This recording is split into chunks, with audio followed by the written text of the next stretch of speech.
Nung tinignan namin yung QJJ Farm, meron ring ganun.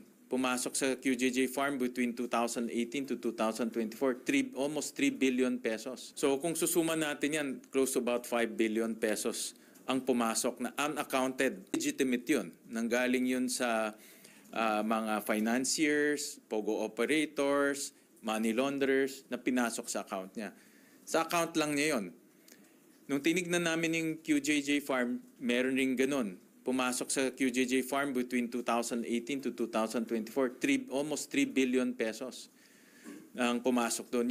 Yung QJJ Farm naman, yun naman ang nag-transfer ng pera sa pagbayad sa mga contractors, pagrenta ng equipment, pangbayad nga ng kuryente doon sa Pogo Hub sa Bamban.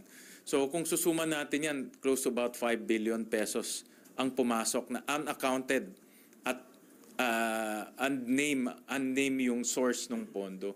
That's close to the 6-7 billion na presyo ng Pogo Hub sa Bamban. No?